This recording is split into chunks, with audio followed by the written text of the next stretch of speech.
أعوذ بالله من الشيطان الرجيم بسم الله الرحمن الرحيم إن الذين آمنوا والذين هاجروا وجاهدوا في سبيل الله أولئك يرجون رحمة الله والله غفور رحيم. கண்ணியத்திற்குரிய அல்லாஹ்வின் அடியார்களே, ஹுதைபியாவை பற்றி நேற்றைய தினம் சுருக்கமாகவும் விரிவாகவும் அதை பற்றிய சில பல செய்திகளை நாம் கண்டறிந்தோம்.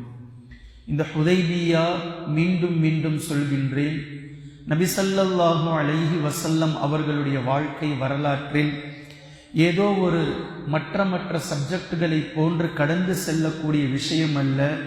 மாற்றமாக 23 ஆண்டு காலத்தினுடைய மைய பகுதியை அது தனக்குள் பிடித்து வைத்திருக்கின்றது. 23 ஆண்டு காலத்தையும் ஹுதைபியா சமாதான உடன்படிக்கை சுமந்து கொண்டு நிற்கின்றது என்பதை மீண்டும் மீண்டும் நான் சொல்கின்றேன். இந்த ஹுதைபியாவை திரும்ப நீங்கள் படித்தால் நபி ஸல்லல்லாஹு அலைஹி வஸல்லம் அவர்களுடைய வாழ்க்கை வரலாற்றினுடைய எல்லா பகுதிகளோடும் அது தொடர்பு இருக்கும் என்பதை நீங்கள் உணரலாம். இப்போ ஹுதைபியா அல்லாஹினுடைய மாபெரும் கிருபையால் சூரத்துல் ஃபத்ஹிலே அல்லாஹு தாலா சொன்னதை போன்ற, நபியே, நாம் உங்களுக்கு தெளிவானதொரு வெற்றியை கொடுத்து விட்டோம். இப்போ இனி அடுத்தடுத்த கட்டங்களை அல்லாஹின் தூதர் ஸல்லல்லாஹு அலைஹி வஸல்லம் அவர்கள் எட்டப் போகிறார்கள். எதற்காக அல்லாஹு தாலா நபி அவர்களை அனுப்பினானோ அந்த நோக்கம் முழுமையடைய போகின்றது. எதற்காக நபி ஸல்லல்லாஹு அலைஹி வஸல்லம் அவர்கள் இத்தனை இரவுகளின் தூக்கங்களை தியாகம் செய்தார்களோ, தங்களுடைய தோழர்களுடைய இரத்தங்களை தியாகம் செய்தார்களோ, தங்கள் தோழர்களின் குடும்பங்களை தியாகம் செய்தார்களோ, தங்களுடைய சொத்தையும் தங்களுடைய தோழர்களுடைய சொத்தையும் எதற்காக இத்தனை நாட்களாக தியாகம் செய்தார்களோ, அதனுடைய கனி, அதற்கான பலன் கண்ணுக்கெட்டும் தூரத்தில் சஹாபாக்களுக்கு அல்லாஹு தாலா இன்னும் கொஞ்சம் தினத்தில் தர இருக்கின்றான். அதனுடைய ஆரம்ப வேர்தான் ஹுதைபியா என்பதை நாம் புரிந்து கொள்ள வேண்டும். இந்த ஹுதைபியாவிற்கு பின்னால் நடந்த ஒரு சில சுவாரஸ்யமான செய்திகளும் இருக்கின்றது. ஹுதைபியா சமாதான உடன்படிக்கை நடந்து கொண்டே இருக்கக்கூடிய நேரத்தில் குறைஷிகளின் சார்பாக வந்திருந்த சுஹைல் என்பவருடைய மகனார் அபூஜந்தல் ரலியல்லாஹு அன்ஹு அவர்கள் எப்படி குறைஷிகளிடம் இருந்து தப்பித்து நபி ஸல்லல்லாஹு அலைஹி வஸல்லம் அவர்களிடத்தில் வந்தார்களோ, இதே போன்று ஹுதைபியா சமாதான உடன்படிக்கை நடந்து முடிந்ததற்கு பின்னால், நபி அவர்கள் மதீனாவிற்கு திரும்பியதற்கு பின்னால் அபூபஸீர் ரலியல்லாஹு அன்ஹு அவர்கள் மக்காவில் இருந்து தப்பித்து மதீனாவிற்கு வந்து சேர்ந்தார்கள். இப்போ நபி ஸல்லல்லாஹு அலைஹி வஸல்லம் அபூபஸீர் கிட்ட சொன்னாங்க, அபூபஸீர், நாங்க உடன்படிக்கை செய்திருக்கிறோம், டீல் பண்ணியிருக்கிறோம். இப்போ நான் உங்களை என்னிடத்தில் வைத்துக் கொண்டால் முஹம்மத் உடன்படிக்கையை முறித்து கொண்டார் என்று பேசிவிடுவார்கள். அப்படி அவர்கள் பேசுவதற்கு வாய்ப்பை கொடுத்து விடாதீர்கள். இங்கிருந்து நீங்கள் கிளம்பி மீண்டும் மக்காவிற்கு சென்று விடுங்கள். அல்லாஹ் உங்களோடு இருக்கின்றான், நீங்கள் பொறுமையோடு இருங்கள் என்பதை நபி ஸல்லல்லாஹு அலைஹி வஸல்லம் அவர்கள் சொல்லி அபூபஸீரை திருப்பி அனுப்புகின்றார்கள். இப்போ அபூபஸீர் என்ன பண்றாரு, மதீனாவிலிருந்து கிளம்பி நேராக மக்காவிற்கு செல்லாமல் மதீனாவிற்கும் மக்காவிற்கும் இடையில் இருக்கக்கூடிய கடல் பகுதியான, அதாவது குராஉல் கமீன், அங்கிருந்து கடல் கொஞ்சம் தூரம், அங்க போய் தங்கிடுறார். இப்ப அபூபஸீர் எங்க போனாருன்னே பலருக்கு தெரியல. ஆனால் சிலருக்கு புரிந்து விட்டது, அபூபஸீர் மதீனாவிலும் இல்லை மக்காவிலும் இல்லை, குராஉல் கமீனுக்கு போயிட்டார். அங்கு சென்று அவரே தங்க ஆரம்பித்து விட்டார், அங்கேயே இருக்க ஆரம்பிச்சிட்டார். இப்ப மக்காவிலிருந்து இன்னும் சிலர் தப்பித்தார்கள். இப்ப அவங்க என்ன பண்ணாங்க அப்படின்னா, நபி அவர்கள்கிட்ட போகாம நேரடியாக அபூபஸீர் கிட்ட போயிட்டாங்க. இப்ப நபி அவர்கள்கிட்ட போனா அபூபஸீருக்கு என்ன பதிலை நபி அவர்கள் சொன்னார்களோ அதே தான் சொல்லுவாங்க. இப்ப நபி அவர்களுக்கு ஏன் நம்ம கிட்ட பேரை ஏற்படுத்தி தரணும்? நாம சுயமாக குராஉல் கமீன் கிட்ட அபூபஸீர் கிட்ட போயிடலாம். இப்போ அபூபஸீர் முதல்ல ஒருவரா போனார். அதுக்கு பிறகு 2 பேர் வந்தாங்க, 4 பேர் வந்தாங்க, 8, 10 பேர், 15 பேர் அங்கேயே சேர்ந்துட்டாங்க. இப்ப அந்த இடம் அபூபஸீர் சிட்டியா மாறிடுச்சு. அபூபஸீர் அப்படின்ற ஒரு இடம் மாறிடுச்சு. இப்ப இவங்க என்ன பண்ணாங்க அப்படின்னா, இந்த 15-20 பேரு மக்கா மதீனா இந்த இடம் ஷாம் வரைக்கும் செல்லக்கூடிய ஒரு முக்கியமான பகுதி. அப்போ மக்கத்து முஹாஜிரீன்கள் குஃபார்கள் வியாபாரத்தை செய்து கொண்டு செல்லும் போது இந்த 15 பேர்களும் அவர்களின் மீது படையெடுக்க ஆரம்பித்து விட்டார்கள். யார் போனாலும் எப்ப போனாலும் முஸ்லிம்களை தவிர எவர்கள் அந்த பகுதியாக வியாபாரம் செய்துவிட்டு சென்றாலும் இந்த அபூபசீர் தலைமையிலான இந்த அபூபசீரோடு இருந்த இந்த மக்கள் ரலியல்லாஹு அன்ஹும் மஜ்மஈன் இந்த மக்களின் மீது படையெடுக்க ஆரம்பித்து விட்டார்கள். கடைசியில் ஒரு கட்டம் குறைஷிகளிடமிருந்து நபி ஸல்லல்லாஹு அலைஹி வஸல்லம் அவர்களுக்கு கடிதம் வருகின்றது.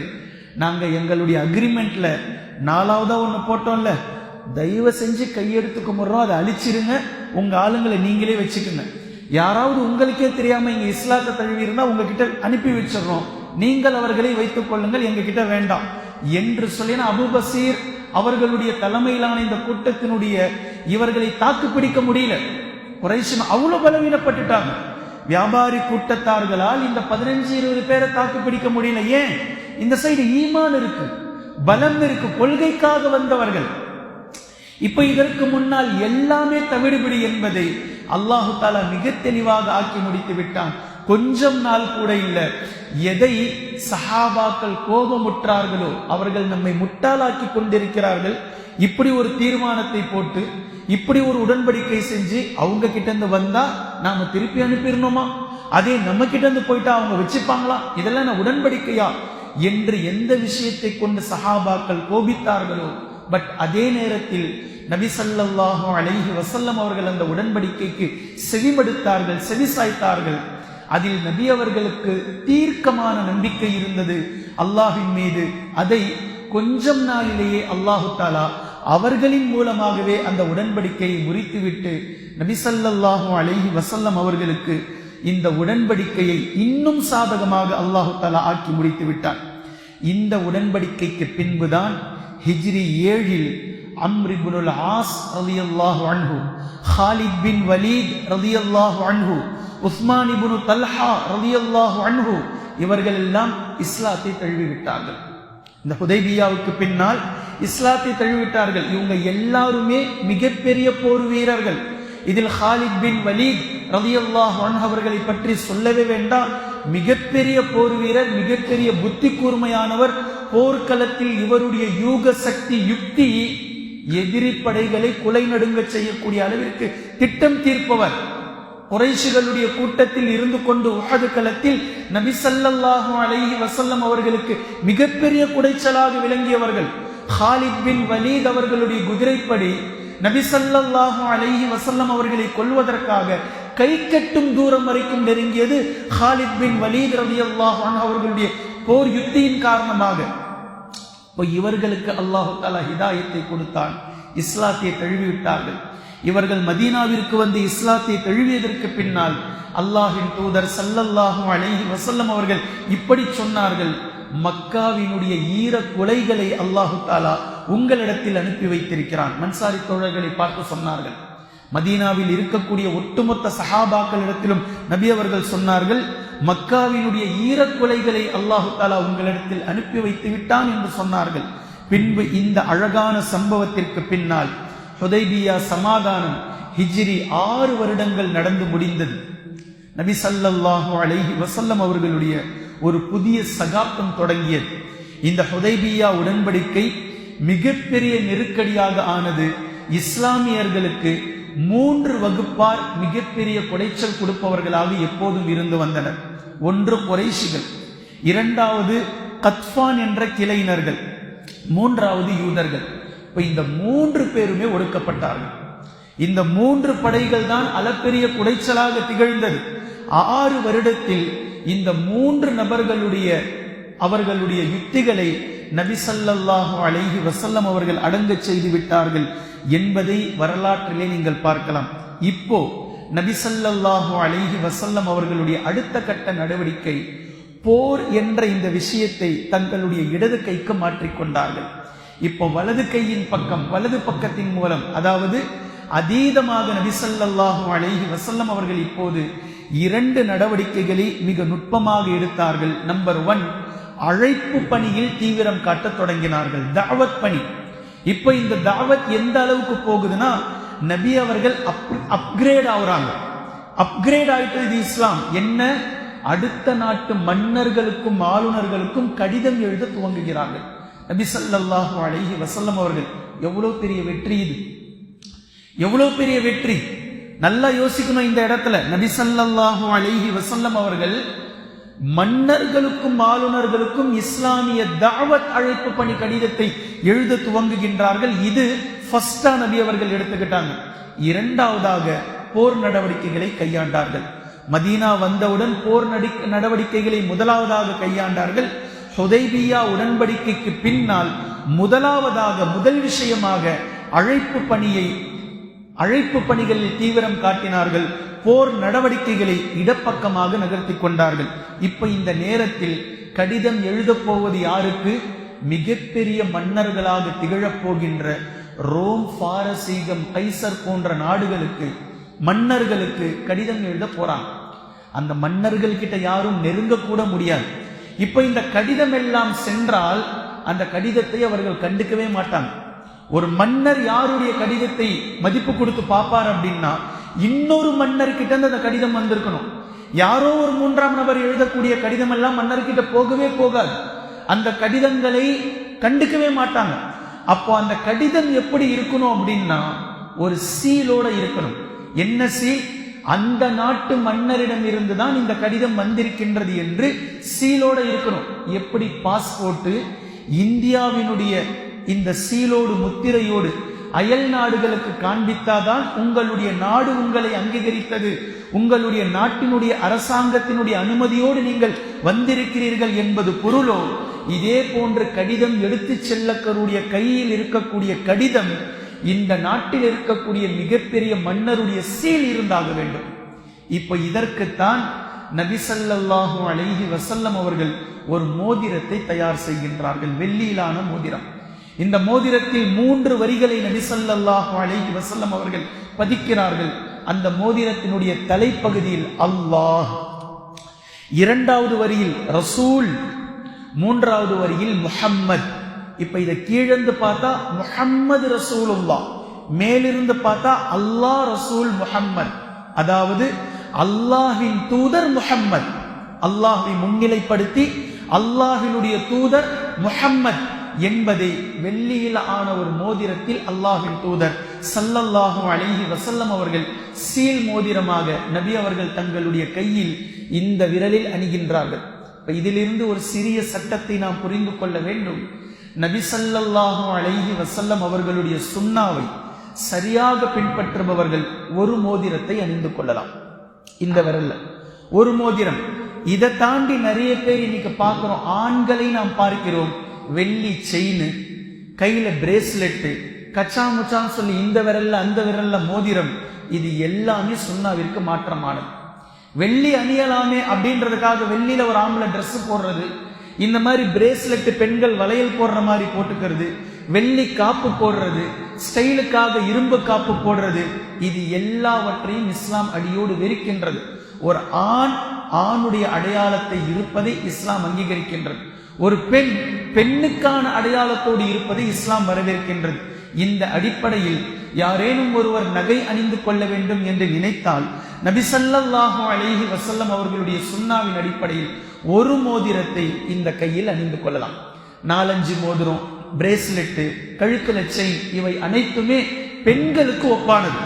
செயின் பெண்கள் போடுவாங்க, பிரேஸ்லெட் பெண்கள் போடக்கூடியது, அது பெண்கள் அணியக்கூடிய வளையல். இது அனைத்துமே பெண்களுக்கான விஷயம். இதற்கு ஒப்பாக ஆணாவதை இஸ்லாம் ஒருபோதும் ஏற்றுக்கொள்ளவில்லை. எனவே இந்த இடத்தில் இதையும் நீங்கள் கண்டிப்பாக நினைவில் வைத்துக் கொள்ள வேண்டும். நபி ஸல்லல்லாஹு அலைஹி வஸல்லம் அவர்கள் மோதிரத்தை தயார் செய்ததற்கு பின்னால் நபி ஸல்லல்லாஹு அலைஹி வஸல்லம் அவர்கள் கடிதம் எழுத துவங்குறாங்க. இப்போ இந்த நபி அவர்கள் எழுதக்கூடிய கடிதங்களுக்கு முன்னால் குர்ஆன் ஹிலாஃபத்தை பற்றி, கடிதம் எழுதி செய்த தாவாவை பற்றி மிக தெளிவாக பேசி இருக்கக்கூடிய சுலைமான் அலைஹிஸ்ஸலாம் அவர்களுடைய கடிதத்தை நாம் புரிந்து கொள்ள வேண்டும். ஏன் அப்படின்னா, நபி அவர்களுக்கு முன்னதாகவே மன்னர்களுக்கும் ஆளுநர்களுக்கும் சுலைமான் அலைஹிஸ்ஸலாம் அவர்களிடமிருந்து கடிதம் பறந்திருக்கின்றது. இந்த தாவத் பணியை மிக தெளிவாக புரியணும். என்ன சப்ஜெக்ட் அப்படின்னா, நபி அவர்கள் 13 ஆண்டுகள் மக்காவில் இருந்தாங்க. அப்ப இந்த நேரத்துல நபி அவர்கள் யாருக்காவது கடிதம் எழுதியிருந்தா அதை யாருமே மதிச்சிருக்க மாட்டாங்க. அதே போன்று மதீனாவிற்கு வந்தார்கள். நபி அவர்கள் மதீனாவிற்கு வந்ததுமே கடிதம் எழுதியிருந்தால் அப்போதும் அதை யாரும் சட்டை செய்திருக்க மாட்டார்கள், சட்டை பண்ணியிருக்க மாட்டாங்க. அப்போ கடிதத்தின் மூலம் தாவத்து செய்ய வேண்டுமானால் ஒரு முஸ்லிம் தாவா செய்யக்கூடிய ஒரு தலைவர் அந்த இடத்திற்கு எட்ட வேண்டும். அந்த இடத்திற்கு அவர் நகர்ந்து முன்னேறி வர வேண்டும், அப்கிரேடுக்கு போகணும். சொல்றது விளங்குது இல்ல? அப்போ ஒரு முஸ்லிம் தன்னைத்தானே இந்த ஃபீல்டில் வளர்த்து கொண்டு வர வேண்டும், அடுத்தடுத்த கட்டத்திற்கு செல்ல வேண்டும். இப்போது நாம் இந்த விஷயத்தை தான் கேள்வியாக எழுப்புகின்றோம். 57 இஸ்லாமிய நாடுகள், 59 இஸ்லாமிய நாடுகள், எந்த நாட்டினுடைய மன்னர் இன்னொரு நாட்டிற்கு இஸ்லாத்திற்கு தாவா செய்து கடிதத்தை அனுப்புகின்றான்? சொல்லுங்க பாப்போம். எந்த நாடு? சவுதி அனுப்புச்சா? துபாய் அனுப்புச்சா? இவர்களுக்கு தாவா செய்யற நிலைமையில இருக்கிறாங்க. ஏன்பா இந்த பாடுபடுறீங்க முஸ்லிமா இருந்துகிட்டு என்று சொல்லக்கூடிய நிலைமையில் இருக்கிறாங்க. இவர்கள் என்ன நிலைமைக்கு ஆளாகி இருக்கிறார்கள் பாருங்க. இந்த முஸ்லிம் அரபு கண்ட்ரிகள் இவங்க என்னைக்கோ போய் காலில் விழ ஆரம்பிச்சுட்டாங்க, யூதர்களுக்கும் கிறிஸ்தவர்களுக்கும். இவர்களுக்கு இப்படி சொன்னாலும் புத்தி வராது. இன்று காலை, நேற்று இரவு கடைசி வரை தான் கொண்ட கொள்கைக்காக உறுதியாக நின்று ஒரு காலமும் யூதர்களிடமும் கிறிஸ்தவர்களிடமும் சரணடையாமல் தான் கொண்ட உறுதியான கொள்கை ஷஹீதாகி இருக்கிறார் ஆயத்துல்லா அல் ஹுமைனி ரஹிமஹுல்லா. அல்லாஹ் அவரை புரிந்து கொள்ளட்டும், அல்லாஹ் அவருடைய மன்னரையை ஒளிமயமாக்கட்டும், அல்லாஹு தஆலா அவர்களுடைய பாவங்களை மன்னிக்கட்டும், அவருக்கு ஜன்னத்துல் ஃபிர்தௌஸ் என்ற சொர்க்கத்தை அல்லாஹு தஆலா கொடுக்கட்டும். அவர் மாத்திரம் ஷஹீதாகவில்லை, அவருடைய மகன், அவருடைய மருமகன், பேரப்பிள்ளை, சின்ன பிள்ளை, குடும்பமே ஷஹீதாகி இருக்கின்றது. அல்லாஹு தஆலா அந்த குடும்பத்தை பொருந்தி கொள்ளட்டும். இப்போ இவருடைய காலை கழுவி குடிக்கணும் இந்த கல்ஃப் கண்ட்ரிகள். இவர்களுடைய காலை கழுவி குடித்தாலும் இவர்களுக்கு புத்தி வராது. அவர் மனுஷன், தீன் இஸ்லாத்துக்காக. எண்ணெய் இல்லை ஈரான்ல, ஈரானும் எண்ணெய் வளம் பொருந்திய நாடு. நினைத்திருந்தால் சவுதி இன்று மின்னிக்கொண்டு இருப்பதை போன்று, துபாய் இன்று மின்னிக்கொண்டு இருப்பதை போன்று, பஹ்ரைன் இன்று மின்னிக்கொண்டு இருப்பதை போன்று ஈரானாலும் மின்னிக்கொண்டு இருக்க முடியும். ஆனா உலக ஆடம்பரம் தேவையில்லை அந்த மக்களுக்கு. தீன் தேவை, இஸ்லாம் தேவை. மன்னராக மட்டும் இருக்க விரும்பல, ஆன்மீக புரட்சி அவர்கள் விரும்புகின்றார்கள். இந்த இஸ்லாம் தீன் வளர்ந்தாக வேண்டும் என்று விரும்புகின்றார்கள். கடைசி வரைக்கும் ஒரு காலம் யூதர்களுக்கும் கிறிஸ்தவர்களுக்கும் நாங்கள் அடிபணிய மாட்டோம். அவர்கள் குர்ஆனில் சொல்லப்பட்டதை போன்று எங்களின் விரோதிகள் தான் என்பதை மிக தெளிவாக 86 வயதில் அல்லாஹு தஆலா ஒரு முதியவருக்கு ஷஹாதத்துடைய அந்தஸ்தை தருகிறான். அப்படின்னா சும்மாவா இது? 86 வயசு, 86 வயதில் களத்தில் வந்து நின்று ஷஹீதாகி இருக்கின்றார். ஷஹாதத்தை தினம் தினம் கேட்டுக்கொண்டு இருந்தவர் அவர். அல்லாஹும் அர்சுக்னா ஷஹாதா, ஷஹாதத்தை எங்களுக்கு ரிஸ்கலி என்பதை துஆவிலும் குனூத்திலும் கேட்டுக்கொண்டு இருந்தவர். அல்லாஹு தஆலா அவருக்கும் அவருடைய குடும்பத்திற்கும் ஷஹாதத்தை அல்லாஹு தஆலா பரிசாக அளித்திருக்கின்றான். எத்தனை நபர்களுக்கு கிடைக்கும் இந்த பேர் பாக்கியம், இந்த மிகப்பெரிய அந்தஸ்து எத்தனை நபர்களுக்கு கிடைக்கும்? அல்லாஹ்வுடைய பாதை ஷஹீதாகக்கூடிய பாக்கியம். அவருடைய காலை கழுவி குடிக்க வேண்டும் இந்த அரபு மன்னர்கள். கண்ணியத்திற்குரிய அல்லாஹ்வின் அடியார்களே, இந்த இடத்தில் சுலைமான் அலைஹிஸ்ஸலாம் அவர்களுடைய ஆட்சி அதிகாரத்தை அல்லாஹு தஆலா குர்ஆனில் மிக தெளிவாக பதிவு செய்கின்றான். எடுத்து படிச்சு பாருங்க. அந்த இடத்துல சுலைமான் அலைஹிஸ்ஸலாம் அவர்கள் கடிதம் எழுதுறாங்க சபா நாட்டு ராணிக்கு. Just 3 line, 3 line. பிஸ்மில்லாஹிர் ரஹ்மானிர் ரஹீம் இன்னஹு மின் சுலைமான். இது சுலைமானிடமிருந்து அனுப்பப்படக்கூடிய கடிதம். அல்லாஹ்வினுடைய ரஹ்மான் ரஹீமுடைய பெயரால் நான் ஆரம்பம் செய்கின்றேன். வஅல்லா தஅலு அலைய வஅதூனி முஸ்லிமீன். ஒழுங்கு மரியாதையா ஒட்டுமொத்த நபர்களும் உங்களுடைய அரசவையை சுருட்டிக்கிட்டு என்கிட்ட முஸ்லிமா வந்து சேருங்க. முடியுமா யாருக்காவது இன்னைக்கு எழுத? யாரால் முடியும்? எப்படிப்பட்ட தாவா! இந்த அளவிற்கு துணிச்சலை அல்லாஹு தஆலா தருவேன் என்று வாக்களிக்கின்றான். வஅதல்லாஹுல் லதீன ஆமனு வஅமிலுஸ் ஸாலிஹாத். அல்லாஹ்வினுடைய வாக்கு, நீங்கள் நம்பிக்கை கொண்டு நற்செயல்கள் புரிவீர்களாயின் லஸ்தக்லிஃபன்னஹும் ஃபில் அர்த். இந்த பூமியில் அல்லாஹு தஆலா உங்களை கலீஃபாக்களாக ஆக்கி விடுவான். பிரதிநிதியை அல்லாஹு தஆலா கொடுத்து விடுவான். கொடுத்தான். தாவூத் அலைஹிஸ்ஸலாம் அவர்களுக்கும் அவர்களுடைய மகனார் சுலைமான் அலைஹிஸ்ஸலாம் அவர்களுக்கும் அல்லாஹு தஆலா கொடுத்த அந்த ஆட்சி அதிகாரத்தை நாம் பார்க்கிறோம். எவ்வளவு தெளிவான ஆட்சி அதிகாரம். இப்போ கடிதம் சபா நாட்டு ராணிக்கு எழுதுறாங்க. நல்லா கவனிக்கணும். இந்த இடத்துல அல்லாஹு தஆலா யுனிக்காக பேசக்கூடிய இடம். பொதுவாக எல்லா நிலையிலும் ஆண்கள் கொஞ்சம் பொறுமையாக இருப்பார்கள், பெண்கள் மிக சீக்கிரமாக ரோஷப்படுவார்கள், மிக சீக்கிரமாக கோபப்படுவார்கள், உணர்ச்சி வசப்பட்டு விடுவார்கள். ஆனால் சபா நாட்டில் இருப்பது ஒரு ராணி. ராணிக்கு கீழாக ஆளுநர்கள் மற்ற மந்திரிமார்கள் இருக்கிறார்கள். அவர்கள் இந்த கடிதத்தை பார்த்து ஆவேசப்படுகின்றார்கள். ஆனா ராணி மிக தெளிவாக யோசிக்கிறாங்க. ஏன்பா, மற்ற நாட்டுக்கிட்ட இருந்து வரக்கூடிய கடிதம் மாதிரி இல்லை இந்த கடிதம். இந்த கடிதத்தில் பிஸ்மில்லாஹிர் ரஹ்மானிர் ரஹீம் அப்படின்னு இருக்கு. இதனுடைய பொருள், நமக்கு கடிதம் எழுதியிருப்பவர் நம்முடைய ஆட்சி அதிகாரத்தையோ ஊரையோ நம்முடைய செல்வத்தையோ இதற்காக எழுதல. இது வேறு ஒரு நோக்கத்திற்காக அழைக்கின்றது. இந்த கடிதம் தாவத்துடைய பணி. இது கொள்கையை கொண்டிருக்கின்றது இந்த கடிதம்.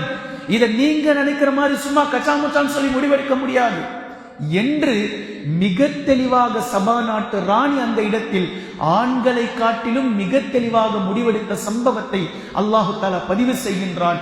இந்த இடத்தை நன்கு உன்னிப்பாக கவனிக்கணும். ஆட்சி அதிகாரம் தூயதாக இருந்தால், ஈமானும் அமலே சாலிஹும் மிக தெளிவாக இருந்தால், அல்லாஹு தஆலா ஆட்சியை எப்படி கொண்டுட்டு போவான் தெரியுமா? வெறுமனே மனிதர்கள் கிட்ட மாத்திரம் அல்ல, மனிதர்களை தாண்டி ஆட்சியை ஜின்களிடத்திலும் அல்லாஹு தஆலா கொண்டுட்டு போவான்றத சுலைமான் அலைஹிஸ்ஸலாமுடைய வரலாறு சான்று பகர்கின்றது. மனிதர்களை போன்று படைக்கப்பட்ட ஜின்களிடத்தில் மாத்திரம் அல்ல, மனிதர்களுக்காக படைக்கப்பட்ட விலங்குகளிடத்திலும் ஆட்சி அதிகாரத்தை அல்லாஹு தஆலா கொண்டு செல்வான். மனிதர்களுக்கு மாத்திரம் தெரியல சுலைமான் அலைஹிஸ்ஸலாம் நம்முடைய ஹலீஃபா என்று, எறும்புகளுக்கு கூட அல்லாஹு தஆலா புரிய வைத்திருந்தான்.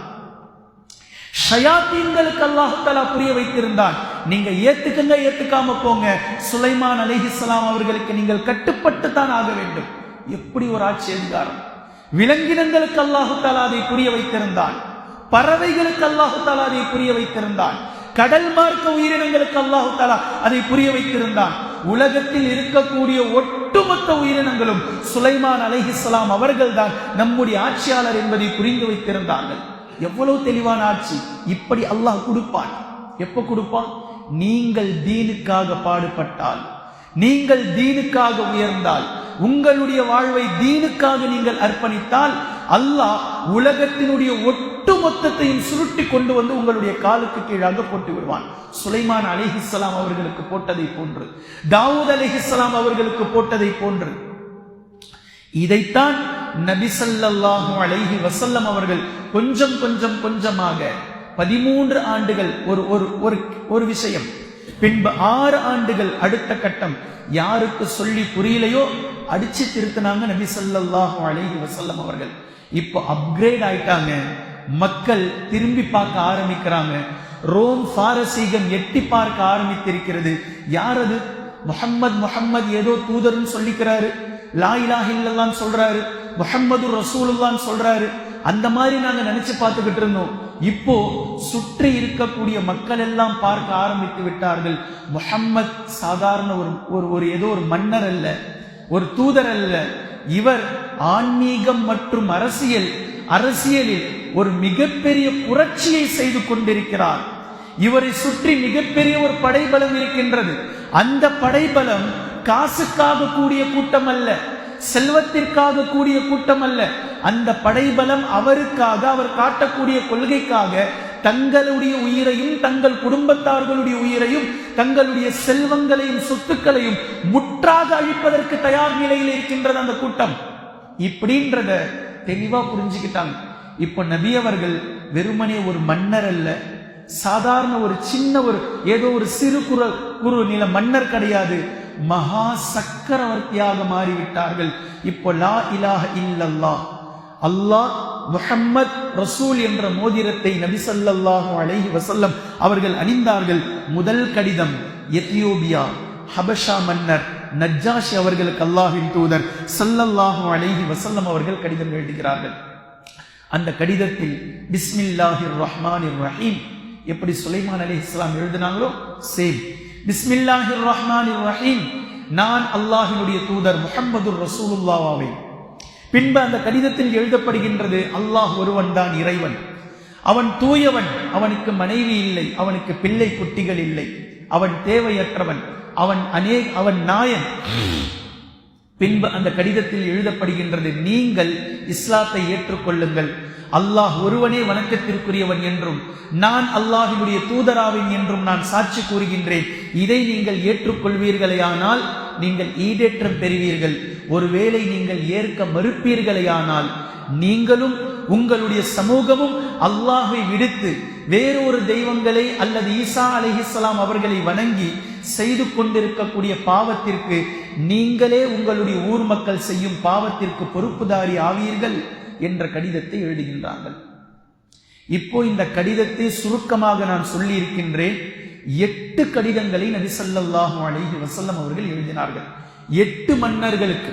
இந்த 8 மன்னர்களும் மிகப்பெரிய மன்னர்கள், சும்மா அப்படியே பக்கத்து ஊருக்கு அவங்களுக்கு வார்டு கவுன்சிலருக்கு இல்ல, ஒவ்வொரு நாட்டினுடைய அதிபருக்கு எழுதியிருக்கிறார்கள். என்னைக்காவது எந்த இஸ்லாமிய நாடாவது இன்று வரலாற்றில் டொனால்டு ட்ரம்புக்கு ஒரு கடிதம், நெதன்யாஹுக்கு ஒரு கடிதம், கனடா மன்னருக்கு அதிபருக்கு ஒரு கடிதம், சைனா அதிபருக்கு ஒரு கடிதம், விளாடிமிர் புடின் ரஷ்யாவுக்கு ஒரு கடிதம் இல்லையே. எழுதணும்னு சொல்லி யோசிக்க கூட இல்லையே. எழுதக்கூடிய அளவிற்கு நாம் வளரணும்ன்ற சிந்தனை கூட இல்லையே. நபி ஸல்லல்லாஹு அலைஹி வஸல்லம் அவர்கள் முதல் கடிதத்தை ஹபஷா மன்னர் நஜ்ஜாஷிக்கு எழுதினார்கள். வரலாற்று குறிப்பின்படி அந்த கடிதத்தில் இதையும் சேர்த்திருந்தார்கள். சில அறிவிப்புகளின்படி ஈசா அலைஹிஸ்ஸலாம் அவர்கள் ஒரு இறை தூதர், அவரை உங்கள் குழுவை சேர்ந்த மக்கள் சிலர் கடவுளாக ஆக்கிக் கொண்டீர்கள் என்பதையும் சேர்த்து நபி ஸல்லல்லாஹு அலைஹி வஸல்லம் அவர்கள் எழுதியிருந்தார்கள். இந்த கடிதத்தை கொண்டு செல்லக்கூடிய தூதர்களை நபி ஸல்லல்லாஹு அலைஹி வஸல்லம் அவர்கள் இஸ்லாத்தில் நன்கு தெரிச்சி பெற்ற, வாழ்பயிற்சி பெற்ற, தீனை புரிந்து கொண்ட தெளிவான சஹாபாக்களை தேர்வு செய்தார்கள். பேச்சாற்றல் கொண்டவர்களை தயார் செய்தார்கள். இஸ்லாத்தை புரிந்தவர்களை தயார் செய்தார்கள். அங்க போய் கடிதம் கொடுத்ததற்கு பிறகு அவர்கள் கேட்கக்கூடிய கேள்விகளுக்கு போகக்கூடிய தூதர் மிக தெளிவானவரா இருக்கணும். மங்குனியா இருக்கக்கூடாது. மங்குனி அமைச்சரா இருக்கலாம் வேலைக்காவாது. ஏன்னா செல்லக்கூடிய விஷயம் மிகப்பெரிய பொறுப்பு, தாவா. இப்ப இந்த விஷயம் ஹிஜ்ரி 6 கடைசியில் நபி ஸல்லல்லாஹு அலைஹி வஸல்லம் அவர்கள் தூதராக ஹபஷாவினுடைய மன்னர் நஜ்ஜாஷிக்கு அம்ர் இப்னு உமையா ரலியல்லாஹு அன்ஹு அவர்களுடைய கையில் கொடுத்து அனுப்புகின்றார்கள். ஹிஜ்ரி 6 துல்ஹஜ்ஜினுடைய கடைசி நேரத்தில் அனுப்புகின்றார்கள். இந்த கடிதம் ஹிஜ்ரி 7 முஹர்ரம் மாதம் நஜ்ஜாஷி மன்னர் கிட்ட போய் சேரு. நஜ்ஜாஷி மன்னர் பார்த்தாரு, பிரிச்சாரு, படிச்சாரு. நான் சுருக்கமா சொல்றேன், அல்ஹம்துலில்லாஹ் இஸ்லாத்தை ஏற்றுக்கொண்டார். மீண்டும் நபி ஸல்லல்லாஹு அலைஹி வஸல்லம் அவர்களுக்கு பதில் கடிதமும் எழுதினார். சென்றவர்களுக்கு மரியாதை செய்தார், விருந்தோம்பல் செய்தார். பின்பு நபி ஸல்லல்லாஹு அலைஹி வஸல்லம் அவர்கள் சொன்னார்கள், எல்லோரையும் என்னிடத்தில் நீங்கள் மீண்டும் அனுப்பி வைத்து விடுங்கள். அழகான 2 கப்பல்களில் சென்றவர்களை மீண்டும் அவர் ராஜ மரியாதையோடு நபி ஸல்லல்லாஹு அலைஹி வஸல்லம் அவர்களுக்கு சில பல அன்பளிப்புகளை செய்து அனுப்பி வைத்தார். இவர் இஸ்லாமை ஏற்றார். நபி ஸல்லல்லாஹு அலைஹி வஸல்லம் அவர்களோடு தொடர்பில் இவர் இருந்தார் கடிதத்தின் மூலம். ஹிஜ்ரி 9 நபி ஸல்லல்லாஹு அலைஹி வஸல்லம் அவர்கள் தபூக் போருக்கு சென்று வந்ததற்கு பின்னால் ஹிஜ்ரி 9 இவர் வஃபாத்தானார். இந்த செய்தி நபி ஸல்லல்லாஹு அலைஹி வஸல்லம் அவர்களுக்கு கிடைத்ததும் நபி அவர்கள் ஒட்டுமொத்த சஹாபாக்களையும் அழைத்து வந்து திடலுக்கு வரும்படி அழைத்து நஜ்ஜாஷி மன்னருக்காக காயிப் ஜனாசாவை தொழ வைத்து அல்லாஹ்விடத்தில் அவருடைய பாவத்திற்காக மன்னிப்பை தேடினார்கள். இப்போ இந்த கடிதத்தில் துவங்கி நபி ஸல்லல்லாஹு அலைஹி வஸல்லம் அவர்கள் அடுத்த கடிதம் மிஸ்ர் நாட்டு மன்னருக்கு எழுதினார்கள். இந்த கடிதத்தை ஹாத்திப் பின் அபூ பல்தா ரலியல்லாஹு அன்ஹு அவர்கள் கொண்டு சென்றார்கள். அந்த மன்னர் மிஸ்ர் மற்றும் இஸ்கந்தரியா என்ற பகுதியில் இருக்கக்கூடிய ஜுரைஜ் இப்னு மத்தா என்ற மன்னருக்கு இந்த கடிதம் சென்றது. இவர்கள் உரையாடல் நீண்ட நேரம் நடந்தது. அபூபல்டாவிடத்தில் இஸ்லாத்தை பற்றி அவர் கேள்விகளை கேட்டார். அபூபல்டா ரலியல்லாஹு அன்ஹு அவர்கள் மிக தெளிவாக இஸ்லாத்தை எடுத்து வைத்தார்கள். பின்பு அவர் இஸ்லாத்தை ஏற்கவும் இல்லை, இஸ்லாத்தை வெறுக்கவும் இல்லை. நபி அவர்களுக்கு பதில் கடிதம் எழுதினார். நான் உங்களுடைய மார்க்கத்தை மதிக்கின்றேன், நான் உங்களை மதிக்கின்றேன். இப்போது எனக்கு சில நேரம் வேண்டும், கொஞ்சம் டைம் வேணும். கிவ் மீ சம் டைம், நான் யோசிக்கிறேன், இதை பற்றி நான் புரிஞ்சுக்கிறேன் இஸ்லாத்தை என்று சொல்லிவிட்டு நபி ஸல்லல்லாஹு அலைஹி வஸல்லம் அவர்களுக்கு சில பல அன்பளிப்புகளை கொடுத்து அனுப்பினார். அந்த அன்பளிப்புகளில் 2 அடிமை பெண்களை கொடுத்து அனுப்பினார். ஒரு அடிமை பெண் மாரியா, இன்னொரு அடிமை பெண் சீரீன். இந்த முதல் அடிமை பெண் மாரியாவை தான் அரபியில் நாம் மஅரிஃபத்துல் கிப்திய்யா ரலியல்லாஹு அன்ஹா என்று கூறுகின்றோம். இந்த 2 அடிமை பெண்களில் மாரியா என்பவரை மஅரிஃபத்துல் கிப்திய்யா ரலியல்லாஹு அன்ஹா அவர்களை நபி ஸல்லல்லாஹு அலைஹி வஸல்லம் அவர்கள் தனக்காக வைத்துக் கொண்டார்கள். சில அறிவிப்புகளின்படி கடைசி வரை இவர் அடிமையாக இருந்தார். சில அறிவிப்புகளின்படி நபி அவர்கள் அவர்களை திருமணம் செய்து கொண்டார்கள். இவர்களுக்கு பிறந்த குழந்தைதான் இப்ராஹிம் ரலியல்லாஹு அன்ஹு. இப்ராஹிம் என்ற நபி அவர்களுக்கு ஆண் குழந்தை பிறந்தது என்பதை பெருவாரியாக நீங்கள் ஹதீஸிலே கேட்டிருப்பீர்கள். அவர்களை அடக்கம் செய்யும் போதுதான் நபி அவர்கள் கண் கலங்கினார்கள், அழுதார்கள், கபரிலே கையில் வைத்துக் கொண்டு. அன்றைய தினம்தான் சூரிய கிரகணம் ஏற்பட்டது. அந்த குழந்தை பிறந்தது நபி அவர்களுக்கும் இந்த மஅரிஃபத்துல் கிப்திய்யா ரலியல்லாஹு அன்ஹா அவர்களுக்கும் தான். 2வது பெண் சீரீன் என்பவர். இந்த சீரீன் என்பவரை நபி ஸல்லல்லாஹு அலைஹி வஸல்லம் அவர்கள் இன்னொரு சஹாபிக்கு வழங்கிவிட்டார்கள். மேலும் அந்த மன்னர், மிஸ்ர நாட்டு மன்னர், நபி ஸல்லல்லாஹு அலைஹி வஸல்லம் அவர்களுக்கு துல்துல் என்று சொல்லக்கூடிய ஒரு கோவேரி கழுதையை அன்பளிப்பாக கொடுத்தார். இந்த கோவேரி கழுதை நீண்ட நாட்கள் உயிரோடு வாழ்ந்தது. கிட்டத்தட்ட முஆவியா மன்னராக வந்த முஆவியா ரலியல்லாஹு அன்ஹு அவருடைய ஆட்சி காலம் வரைக்கும் இந்த துல்துல் என்ற கோவேரி கழுதை உயிரோடு இருந்தது என்பதை வரலாற்றிலே நீங்கள் பார்க்கலாம். பின்பு 3வது பாரசீக மன்னருக்கு நபி ஸல்லல்லாஹு அலைஹி வஸல்லம் அவர்கள் கடிதம் எழுதினார்கள். அந்த மன்னரின் பெயர்தான் கிஸ்ரா. கிஸ்ரா என்று சொல்லக்கூடிய பாரசீக மன்னருக்கும் மிகப்பெரிய நாடு இன்று இருக்கக்கூடிய ஈரான்.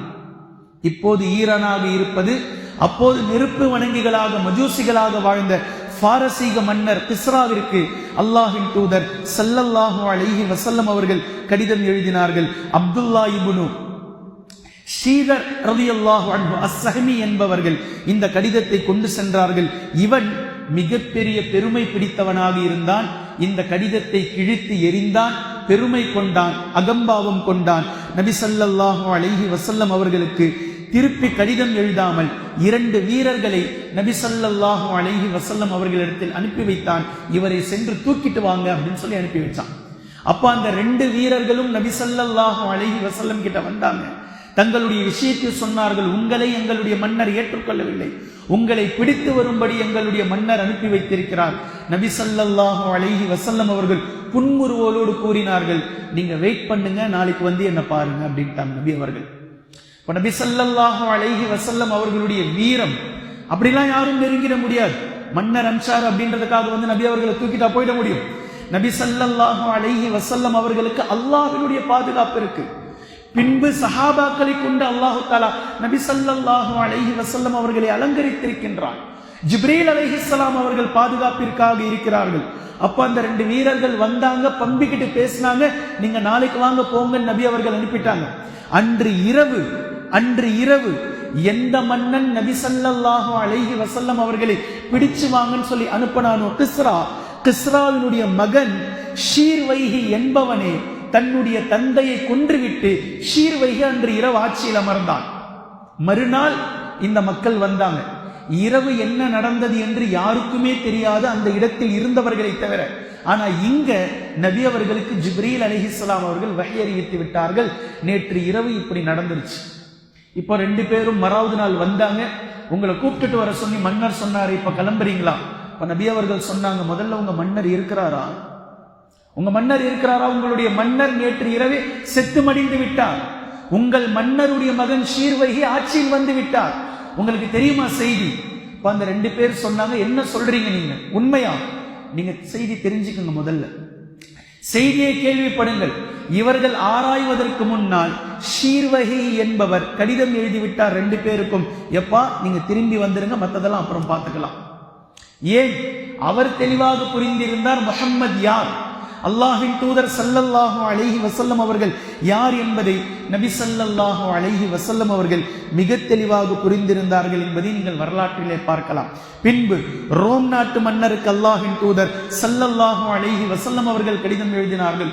ரோம் நாட்டு மன்னர் ஹிர்கல், இவரைத்தான் ஆங்கிலத்தில் ஹெர்குலிஸ் மன்னர் அப்படின்னு சொல்லி வரலாற்றில் எழுதுவாங்க.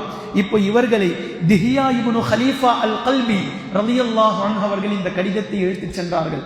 சஹாபாக்களில் மிக அழகாக இருந்த சஹாபி, ரொம்ப அழகு, சஹாபாக்களிலேயே அழகாக இருந்த சஹாபி இந்த திஹியத் அல் கல்பி ரலியல்லாஹு அன்ஹு அவர்கள் தான். ஜிப்ரீல் அலைஹிஸ்ஸலாம் அவர்கள் திடீரென்று மனித ரூபத்தில் வருவார்களே, இந்த சஹாபியுடைய உருவத்துல தான் ஜிப்ரீல் அலைஹிஸ்ஸலாம் வருவாங்க நபி அவர்கள் கிட்ட. அப்ப சஹாபாக்கள் நினைச்சுப்பாங்க திஹியத் வந்துட்டு போறாருன்னு நினைப்பாங்க. அவர் போனதுக்கு பிறகு நபி ஸல்லல்லாஹு அலைஹி வஸல்லம் சொல்வாங்க, வந்தது திஹியத் இல்ல, வந்தது ஜிப்ரீல் அலைஹிஸ்ஸலாம் அவர்கள் என்று. இந்த சஹாபியை தான் தூதராக அல்லாஹ்வின் தூதர் ஸல்லல்லாஹு அலைஹி வஸல்லம் அவர்கள் அனுப்பி வச்சாங்க. இதை சொல்லி அனுப்புனாங்க, நீங்க நேரா மன்னர் கிட்ட போகாதீங்க, போக முடியாது. ரோம் நாட்டு மன்னர் இந்த ஹெர்குல் என்பவர் மிகப்பெரிய மன்னர். இப்ப நீங்க நேரா புஸ்ரால இருக்கக்கூடிய ஆளுநர் கிட்ட போங்க, ஆளுநர் கிட்ட போய் கடிதம் கொடுங்க. கடிதத்தோடு அந்த புஸ்ராவினுடைய ஆளுநர் உங்களை அழைத்து கொண்டு மன்னர் கிட்ட போவார் என்று நபி ஸல்லல்லாஹு அலைஹி வஸல்லம் அவர்கள் சொல்லி அனுப்பினாங்க. இப்ப இவரும் புஸ்ராவுக்கு போனார், திஹியத்துல் கல்பி. நேரா ஹெர்குல் மன்னர் கிட்ட போகல.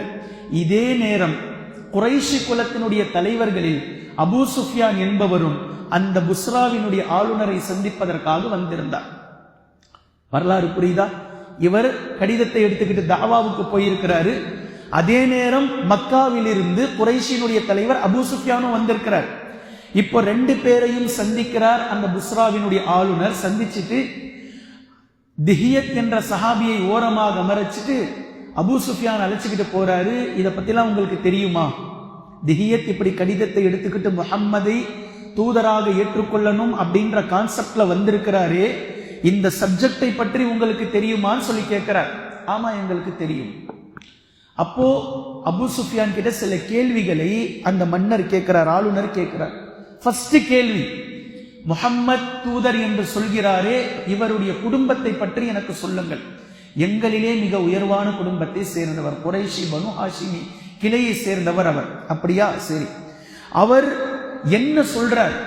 லா இலாஹ இல்லல்லாஹ் முஹம்மதுர் ரசூலுல்லாஹ் என்ற கொள்கையை சொல்கிறார். சரி, இவர்களுடைய முன்னோர்களில் யாராவது தன்னைத்தானே நான் அரசன் என்று யாராவது சொல்லி இருக்கிறார்களா? இல்லை, இவர்தான் சொல்கிறார்.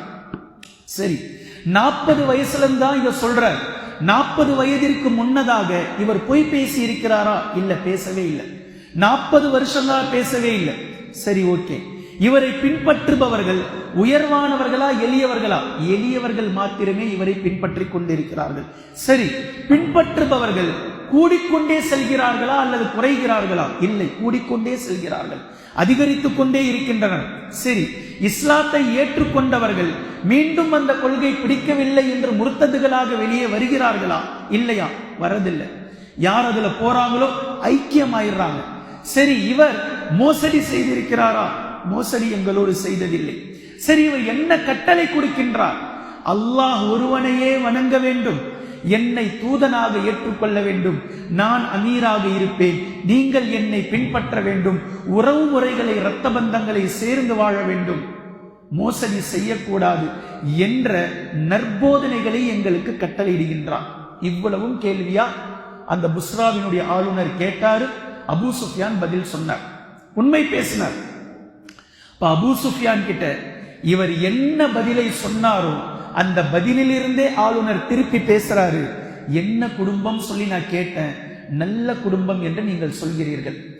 நல்லா இல்லாத குடும்பத்தில் இருந்து ஒருவர் வந்து இந்த மாதிரி சொல்லி இருந்தால் தன்னுடைய குடும்பத்தினுடைய பாரம்பரியத்தை நிலைநாட்ட வேண்டும் என்பதற்காக இவர் பிதற்றுகிறார் என்று நான் சொல்லி இருப்பேன். ஆனா இப்ப சொல்ல முடியல.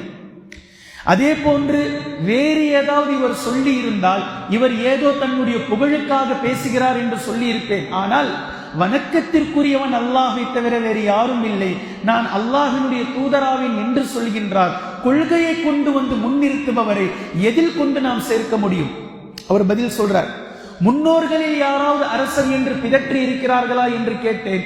நீங்கள் இல்லை என்று சொன்னீர்கள். ஒருவேளை முன்னோர்களில் யாராவது அரசர்கள் என்று சொல்லி இருந்தால் அவர்களை பின்பற்றி இவரும் அரச குடும்பத்தை தன்னுடைய முன்னோர்களை போன்றே நானும் உலர வேண்டும் என்று செய்திருப்பார் என்று நான் கூறியிருப்பேன். அப்படி யாருமே செய்யல. சோ இவர் தான் ஃபர்ஸ்ட் செய்யறாரு. அப்போ இவருக்கு நோக்கம் வேற ஏதோ இருக்கின்றது. அதாவது உலக ஆதாயம் இல்லை, மறுமையின் பற்றி ஏதோ ஒரு நோக்கத்திற்காக இவர் இப்படி பேசுகிறார். 40 வயதிற்கு முன்னால் பொய் பேசியவராக இருந்திருந்தால் இதெல்லாம் பொய் என்று சொல்லி இருக்கலாம். 40 வயது வரை பொய் பேசாதவர் இந்த விஷயத்தில் எப்படி பொய் பேசுவார் என்று நாம் சொல்ல முடியும்? ஆளுநர் திருப்பி கேட்கிறார், இவரை பின்பற்றுபவர்கள் எளியவர்களா அல்லது நல்ல உயர்வானவர்களா என்று கேட்டேன். ஒவ்வொரு காலங்களிலும் ஒவ்வொரு இறை தூதர்களை பின்பற்றியவர்கள் எளியவர்கள் தான் இறை தூதர்களை முதலில் பின்பற்றுவார்கள் என்பதை நமக்கு சான்று இருக்கின்றது. எனவே இவர் இறை தூதர் என்பதை ஏற்றுக்கொள்ளாமல் இருக்க முடியவில்லை. பின்பு பின்பற்றுபவர்கள் குறைகிறார்களா கூடுகிறார்களா என்று கேட்டேன். ஏறிக்கொண்டே செல்கிறார்கள். இறை தூதர்களை பின்பற்றுபவர்கள் எப்போதுமே அந்த கூட்டம் ஜமாத் ஏறிக்கொண்டுதான் செல்லும் என்பதை கடந்த கால நபிமார்களுடைய வரலாற்றில் இருந்து நம்மால் புரிந்து கொள்ள முடிகின்றது. அதே போன்று இவரை ஏற்றுக்கொண்டவர்கள் கொள்கையில் இருந்து வெளியே வருகிறார்களா என்று கேட்டேன். இல்லை என்று நீர் பதில் கூறினீர்.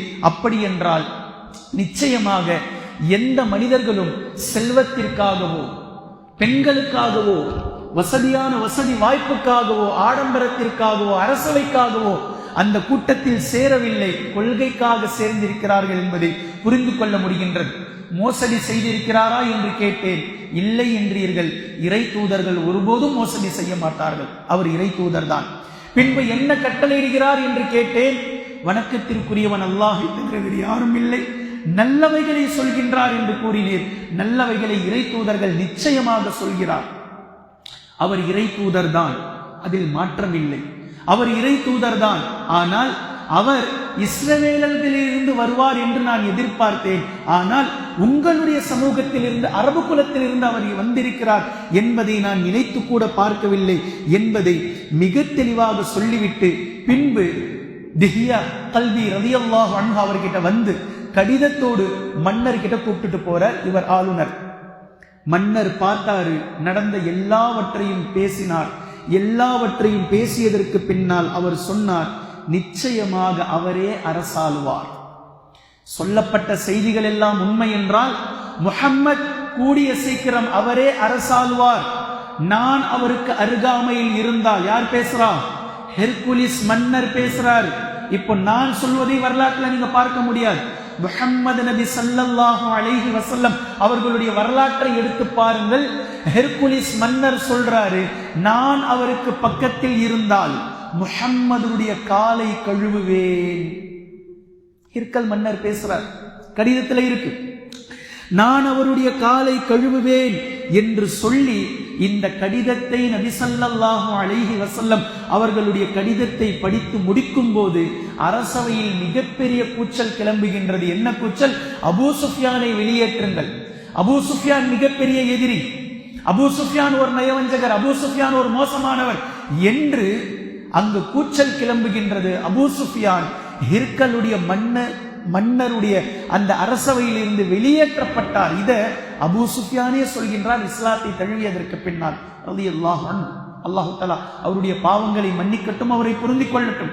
இஸ்லாம் தழுவியதற்கு பின்னால் நேராக ஹிர்கல் மன்னர் தன் சபையில் என்ன நடந்ததோ அதை அபூ சுஃபியான் கூறிய இந்த வரலாறைத்தான் இப்போது நான் உங்களுக்கு முன்னால் எடுத்து வைத்திருக்கிறேன். பின்பு பஹ்ரைன் நாட்டு மன்னர், பஹ்ரைன் நாட்டு ஆளுநருக்கு அல்லாஹ்வின் தூதர் ஸல்லல்லாஹு அலைஹி வஸல்லம் அவர்கள் கடிதம் எழுதினார்கள். அல் முன்திர் இப்னு சாவி என்று சொல்லக்கூடிய அந்த ஆளுநர் அலா இப்னு லஹ்ரமி ரலியல்லாஹு அன்ஹு அவர்கள் இந்த கடிதத்தை கொண்டு சென்றார்கள். இவர்கள் அந்த கடிதத்தை படித்து சஹாபியை வரவேற்றார்கள், கண்ணியம் கொடுத்தார்கள். அந்த கடிதத்தை படித்து முடிக்கக்கூடிய நேரத்தில் பலர் அங்கு இஸ்லாத்தை ஏற்றுக்கொண்டார்கள். இப்ப இஸ்லாத்தை ஏற்றுக்கொண்டதற்கு பின்னால் நபி ஸல்லல்லாஹு அலைஹி வஸல்லம் அவர்களுக்கு அந்த மன்னர் பதில் கடிதம் எழுதினார். நான் உங்களை மதிக்கிறேன், உங்களுக்கு நான், அதாவது அவருடைய அரசவையில பல புகழாகாரங்களை சூட்டினார். பின்பு அவர் கூறிய விஷயம் என்னவென்றால், என்னுடைய அரசவையில் பலர் முஸ்லிம்களாக மாறிவிட்டார்கள். இப்போ சில பேர் மஜூசிகளாகவும் நெருப்பு வணங்கிகளாகவும் அதே போன்று சூரிய சந்திர வணங்கிகளாகவும் முஷ்ரிக்குகளாகவும் பலர் இருக்கிறார்கள். இவர்களுக்கு மத்தியில் உங்களுடைய மார்க்கத்தை ஏற்றுக்கொண்ட முஸ்லிம்களும் இருக்கிறார்கள். இப்போது நான் எப்படி நடந்து கொள்ள வேண்டும்? நபி ஸல்லல்லாஹு அலைஹி வஸல்லம் அவர்கள் பதில் கடிதம் எழுதுறாங்க. நல்லா கவனிங்க, இந்த பதில் கடிதம் நல்லா கவனிங்க. 3 நாட்களாக எதை பற்றி நான் பேசுகின்றனோ இதை நபி அவர்கள் பதில் கடிதத்தில் எழுதுறாங்க. எவர்கள் முஸ்லிம்களாக மாறிவிட்டார்களோ அவர்களிடத்தில் நீங்கள் நல்ல முறையில் நடந்து கொள்ளுங்கள். அவர்களுக்கான உரிமைகளை சரியாக நீங்கள் கொடுங்கள். என் புறத்தில் இருந்து அவர்களுக்கு சலாமை எத்தி வையுங்கள். நான் அவர்களுடைய பாவங்களை மன்னித்து விட்டேன், அல்லாஹும் அவர்களுடைய பாவங்களை மன்னித்து விட்டான் என்ற சுப செய்தியை எடுத்து கூறுங்கள். அவர்களிடத்தில் நீங்கள் நல்ல முறையில் நடந்து கொள்ளுங்கள். அவர்களை நீங்கள் விட்டுவிடுங்கள். எவர்கள் இஸ்லாத்தை ஏற்றுக்கொள்ளாமல் இருக்கிறீர்களோ சொல்றது புரியுதா? எவர்கள் இஸ்லாத்தை ஏற்றுக்கொள்ளாமல் இருக்கிறீர்களோ அவர்கள் எனக்கு ஜிஸ்யா செலுத்திவிட வேண்டும். ஆப்ஷன் பி வந்துச்சா? நபி அவர்கள் தங்களுடைய வாயால பதில் கடிதம் எழுதி அனுப்புறாங்க. யார் முஸ்லிம் ஆயிட்டாங்களோ அவர்கள் மன்னிக்கப்பட்டவர்கள், ஜிஸ்யா கிடையாது. யார் முஸ்லிமாக இல்லாமல் தங்களுடைய மதத்திலேயே நாங்கள் இருப்போம் அப்படின்னு சொல்றீங்களோ, ரூல் இஸ் ரூல், நாங்க தான் ஆட்சி செய்வோம், எங்களுக்கு ஜிஸ்யா கொடுத்துக்குங்க. நீங்களே உங்க நாட்டில் இருந்துக்குங்க, பட் ஜிஸ்யா கரெக்டா எங்களுக்கு வந்துடணும். சொல்றது புரியுதா? சொல்ல முடியுமா இந்த மாதிரி யாராவது? நபி ஸல்லல்லாஹு அலைஹி வஸல்லம் அவர்களுடைய துணிச்சலும் அவர்களுடைய தைரியமும் அவர்களுடைய வீரமும் சும்மா பக்கத்துல இருக்கிற பக்கத்து வீட்டுக்காரர்கிட்ட பேசல, பக்கத்து வீட்டுக்கார பேசல. காலம் முழுக்க நபி அவர்கள் வருகையிலும் நபி அவர்கள் வருவதற்கு முன்னாலும் ஹிஜாஸ்களை, அரபு உலகங்களை, சுற்றி இருக்கக்கூடிய கல்ஃப் கண்ட்ரிகளை, ஒட்டுமொத்த அந்த மிடில் ஈஸ்டுகளை எந்த மன்னர்கள் ஆட்டி படைத்து தங்களுடைய கட்டுக்கோப்புக்குள் வைத்திருந்தார்களோ அவர்களுக்கு நபி அவர்கள் எழுதக்கூடிய பதில் கடிதம், நீங்க இஸ்லாத்தை ஏற்றால் உங்களுக்கு மன்னிப்புண்டு, ஏற்கல அப்படின்னா ஜிஸ்யாவை எங்களுக்கு கொடுங்க என்ற கடிதம் எழுதி அனுப்பிச்சிட்டாங்க. பின்பு யமாமா நாட்டு அரசருக்கு 6வது கடிதம். யமாமா நாட்டு அரசருக்கு ஹவுதா இப்னு அலி என்ற மன்னருக்கு அல்லாஹ்வின் தூதர் ஸல்லல்லாஹு அலைஹி வஸல்லம் அவர்கள் கடிதம் எழுதி அனுப்புகிறார்கள். சலித் இப்னு அம்ர் அல் அம்ரி ரலியல்லாஹு அன்ஹு அவர்களை தூதராக இந்த கடிதத்தை கொடுத்து அனுப்புகின்றார்கள். அவர் இஸ்லாத்தை ஏற்றுக்கொள்ளல. ஆனால் அவர் என்ன செய்கிறார் அப்படின்னா, நபி அவர்களுக்கு பதில் கடிதம் இப்படி சொல்கின்றார், நீங்க உங்களுடைய ஆட்சியில் எனக்கு பங்கை கொடுத்தால் நான் உங்களுடைய மார்க்கத்தை பின்பற்றிக் கொள்கிறேன் அப்படின்னு சொல்லி பதில் எழுதுகிறார். இப்ப நபி ஸல்லல்லாஹு அலைஹி வஸல்லம் அவர்களுக்கு கடுமையான கோபம் வந்தது. நபி அவர்கள் சபித்து பதில் கடிதம் எழுதினார்கள். இங்க ஆட்சி அதிகாரமா நடந்துகிட்டு இருக்கு. நான் சொல்றது புரியுதா? நபி அவர்கள் கொள்கையை முன்னிலைப்படுத்தி இருக்கிறார்கள். இப்ப அவர் என்ன பண்றாரு? கொள்கைக்காக அனுப்பப்பட்ட கடிதத்தை ஏதோ நாடு பிடிக்க வந்த அரசர் மாதிரி பிஹேவ் பண்றார். இப்ப நபி ஸல்லல்லாஹு அலைஹி வஸல்லம் அவர்கள் கடுமையாக எச்சரித்து பதுவா செய்து அந்த கடிதத்தை எழுதினார்கள். இந்த கடிதம் அங்கு போய் சேர்ந்தது. பின்பு சில காலம் கழித்து அவன் கொல்லப்பட்டான், அவன் இறந்து போனான். அவன் இறந்ததற்கு பின்னால் நபி ஸல்லல்லாஹு அலைஹி வஸல்லம் அவர்கள் அந்த ஊரை பார்த்து சொன்னார்கள், இந்த ஊரில் தன்னை நபி என்று சொல்லக்கூடிய ஒருவன் வருவான், தன்னை நபி என்று சொல்லக்கூடிய ஒரு பொய்யன் தோன்றுவான், இவன் என் காலத்திற்கு பின்னால் கொல்லப்படுவான். அப்போ ஒரு சஹாபி கேட்டாரு, யார் அவனை கொல்லுவார்? நபி ஸல்லல்லாஹு அலைஹி வஸல்லம் சொன்னாங்க, நீரும் உன்னுடைய தோழர்களும் சேர்ந்து அவனை கொல்வீர்கள் என்னுடைய காலத்திற்கு பின்னால் என்று அல்லாஹ்வின் தூதர் ஸல்லல்லாஹு அலைஹி வஸல்லம் அவர்கள் கூறினார்கள். அதே போன்று சிரியா நாட்டு மன்னருக்கு கடிதம் எழுதினார்கள். ஹாரிஸ் பின் அபு சமீர் அல் கஸ்ஸானி என்று சொல்லக்கூடிய இந்த மன்னருக்கு அல்லாஹ்வின் தூதர் ஸல்லல்லாஹு அலைஹி வஸல்லம் அவர்கள் ஷுஜா இப்னு வஹப் ரலியல்லாஹு அன்ஹு அவர்களை தூதராக அனுப்பி கடிதத்தை கொடுத்து அனுப்பினார்கள். இவன் இஸ்லாத்தை ஏற்றுக்கொள்ள மறுத்தது மட்டுமல்லாமல் நபி ஸல்லல்லாஹு அலைஹி வஸல்லம் அவர்களின் மீது போர் தொடுப்பதற்காக கைசர் மன்னரிடத்தில் அனுமதி கோரினான். ஆனால் கைசர் மன்னர், நீ தெரியாம பேசுறப்பா, முஹம்மது என்று யாரோ பக்கத்து வீட்டுக்காரன் சொல்லி நினைச்சுக்கிறீ, நீ பேசுற, அமைதியா இருந்துக்கோ, இப்போது உன் மீது குதிரை படைகள் வந்து இறங்கலாம் நபி ஸல்லல்லாஹு அலைஹி வஸல்லம் அவர்களுடைய இராணுவ படைகள் வந்து இறங்கலாம் என்று கைசர் மன்னர் அவரை எச்சரித்து அவனை சாந்தமாக அமைதிப்படுத்தி விட்டுவிட்டார்கள். அதே போன்று ஓமன் நாட்டு அரசருக்கு நபி ஸல்லல்லாஹு அலைஹி வஸல்லம் அவர்கள் கடிதம் எழுதினார்கள். ஃபைஜர் மற்றும் அபுது என்று சொல்லக்கூடிய 2 பேர் சகோதரர்கள். இந்த 2 பேரும் சகோதரர்கள், மன்னர்கள். இவர்களுக்கு அல்லாஹ்வின் தூதர் ஸல்லல்லாஹு அலைஹி வஸல்லம் அவர்கள் கடிதம் எழுதினார்கள். அம்ர் இப்னுல் ஆஸ் ரலியல்லாஹு அன்ஹு, ஹுதைபியாவுக்கு பின்னாடி இஸ்லாத்தை தழுவிய மிகப்பெரிய ஒரு சஹாபி, மிகப்பெரிய வீரர். இந்த சஹாபியைத்தான் நபி அவர்கள் கடிதம் கொடுத்து அனுப்பினாங்க. கடிதம் கொடுத்து அனுப்புற நேரத்துல சொன்னாங்க, நீங்க நேரடியா ஃபைஜர் கிட்ட போகாதீங்க. ஃபைஜர் கொஞ்சம் ஒரு மாதிரியான ஆள். நீங்க நேரா அவருடைய சகோதரர் அப்து கிட்ட போங்க. அப்து கொஞ்சம் கனிவானவர், நன்மையை நாடுபவர், நல்லவர். நீங்க அவர்கிட்ட போங்க. இதே போன்று அம்ர் இப்னுல் ஆஸ் ரலியல்லாஹு அன்ஹு அவர்கள் அப்திடத்திலே சென்றார்கள். அப்து கிட்ட போய் தங்கினாங்க. செய்திகளை எடுத்து வைத்தார்கள், தாவத் செய்தார்கள். அப்து நிறைய கேள்விகளை கேட்டார். அம்ர் இப்னுல் ஆஸ் இஸ்லாத்தை மிக அழகாக தெளிவாக விளக்கம் கொடுத்தார்கள். இப்போ நிறைய குறைஷி மக்களை பற்றி பேசினார். அப்து கேட்டார், குறைஷி மக்கள் உங்களை எதிர்த்திருப்பாங்களே, எப்படி பண்ணார் முஹம்மத்? ஆமா, முதல்ல வாயால சொன்னோம், கேட்கல. மதீனாவுக்கு வந்து கையால் அடக்கிட்டோம். இப்ப என்ன நிலைமை? எங்களுக்கு கீழே தான் அவங்க இருக்கிறாங்க, வேற வழியே இல்லை, வேற ஆப்ஷனே இல்லை. சரி, ஏற்றுக்கொண்டவர்கள் என்னெல்லாம் செய்யணும்? ஜகாத் கொடுக்க வேண்டும். இப்ப நாங்கள் ஏற்றுக்கொண்டால் நாங்களும் ஜகாத் கொடுக்கணுமா? நிச்சயமா கொடுக்கணும், கண்டிப்பாக கொடுக்கணும். சரி, ஏத்துக்கலனாலும் ஜிஸியா கொடுக்கணும், வேற வழியே இல்லை. நாங்கள் வந்துவிட்டோம். இப்போ ஏற்றுக்கொண்டவர்கள் மார்க்கத்தின் அடிப்படையில் ஜகாத் கொடுக்க வேண்டும். ஏற்றுக்கொள்ளாதவர் அது அல்லாஹுக்காக. இதையும் கம்பேர் பண்ணி பேசல, இங்க இஸ்லாத்தை புரிய வைக்கிறாங்க. அம்ர் இப்னுல் ஆஸ் ரலியல்லாஹு அன்ஹு ஜகாத்தை பற்றி அவர் கேள்வி எழுப்புகின்றார். அதனால அந்த பதிலை அம்ர் இப்னுல் ஆஸ் ரலியல்லாஹு அன்ஹு அவர்கள் அப்துக்கு சொல்றாங்க. பின்பு தன்னுடைய சகோதரன் கிட்ட, ஃபைஜர் கிட்ட கொண்டுட்டு போறாங்க. அப்து சொல்லியே கூப்பிட்டு போறார் அம்ர் இப்னுல் ஆஸ் ரலியல்லாஹு அன்ஹு கிட்ட, என்னுடைய சகோதரன் கொஞ்சம் பதவி ஆசை பிடிச்சவன், மண்ணாசை பிடித்தவன், அவன் இதையெல்லாம் ஏற்றுக்கொள்ள மாட்டான், மறுப்பான், இந்த நிலை இருக்கும். இருந்தாலும் பிரச்சனை இல்லை, நான் கொண்டுட்டு போய் உங்களை ஒப்படைக்கிறேன், உங்களுடைய செய்திகளை சொல்கின்றேன், நீங்கள் தெளிவாக எடுத்து வைத்து விடுங்கள். அப்து கிட்ட என்னெல்லாம் பேசினாங்களோ அம்ர் இப்னுல் ஆஸ் ரலியல்லாஹு அன்ஹு அவர்கள் இது எல்லாவற்றையும் தெளிவாக சொன்னார்கள். அண்ணன் தம்பி 2 பேரும் சேர்ந்து, நீங்கள் சொல்வது உண்மை, நீங்கள் வந்திருப்பது தூதரிடமிருந்துதான், நீங்கள் யாரை ரப்பாக சொல்கிறீர்களோ அவர்களை நாங்கள் ரப்பாக ஏற்கிறோம், உங்களுடைய தூதர் முஹம்மது ஸல்லல்லாஹு அலைஹி வஸல்லம் அவர்களை எங்களுடைய தூதராக ஏற்கிறோம் என்று பதில் கடிதம் எழுதி நபி அவர்களை கண்ணியப்படுத்தி அவரிடத்தில் பரிசுகளை கொடுத்து அவர்களை அனுப்பி வைத்தார்கள் என்பதை வரலாற்றிலே நீங்கள் பார்க்கலாம்.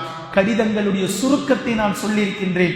ஒவ்வொரு நாட்டு மன்னரையும் நபி ஸல்லல்லாஹு அலைஹி வஸல்லம் அவர்கள் இருந்த இடத்திலிருந்தே மிக தெளிவாக புரிந்து வைத்திருந்தார்கள். எந்தெந்த மன்னர்கள் எந்தெந்த மாதிரியோ அதுக்கு ஏற்ப வாசகத்தில் சிலதை சேர்த்தார்கள், சிலதை குறைத்தார்கள். சில மன்னர்களுக்கு எழுதிய கடிதத்தில் இப்படியும் வாசகம் பொறிக்கப்பட்டது, ஏற்றுக்கொள்வீர்களேயானால் எங்களிடமிருந்து அல்லாஹ்விடமிருந்து நீங்கள் மன்னிக்கப்படுவீர்கள், புறக்கணிப்பீர்களேயானால் சில நாட்களில் சில மாதங்களில் உங்களிடத்தில் எங்களுடைய இராணுவம் வந்து சேரும் என்று குறிப்பிட்டிருந்தார்கள். எவ்வளவு கட்ஸ் பாருங்க. நாம் ஏதோ கடிதம் கொடுக்க வந்திருக்கிறோம், பேசுவோம், ஏத்துக்கலன்னு அப்படியே போயிடுவோம், அப்படிலாம் நீங்க நினைக்க கூடாது. அதுக்கு அந்த சீனே இங்க இல்ல. ஏற்கனும், நீங்க ஏற்கலனா ஜிஸியா கொடுக்கணும்.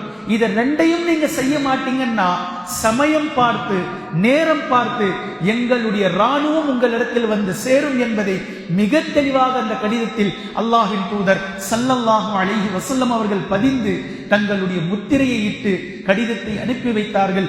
மிக முக்கியமாக இந்த 8 மன்னர்களுக்கு அல்லாஹ்வின் தூதர் ஸல்லல்லாஹு அலைஹி வஸல்லம் அவர்கள் கடிதங்களை கொண்டு தாவா கொடுத்தார்கள். இந்த கடிதத்தின் மூலம் சிலர் இஸ்லாத்தை ஏற்றார்கள், சிலர் மறுத்தார்கள், சிலர் ஜிஸ்யா கட்ட வந்து விட்டார்கள். மறுத்தவர்களை பின்னாடி நபி அவர்களுக்கு பின்னாடி வந்த சஹாபாக்கள் நபி அவர்கள் எதை அதில் மென்ஷன் பண்ணியிருந்தாங்களோ அதை மிக தெளிவாக நபி ஸல்லல்லாஹு அலைஹி வஸல்லம் அவர்களுடைய சொல்லுக்கு இணங்க இராணுவ படை அங்கு போய் நின்றது, ஆட்சியை மாற்றி அமைத்தது. எது இஸ்லாம் சொன்னதோ அந்த நடைமுறையை மிக தெளிவாக அடுத்தடுத்த கட்டங்களுக்கு நபி அவர்களுக்கு பின்னால் சஹாபாக்கள் கொண்டு சென்றார்கள்.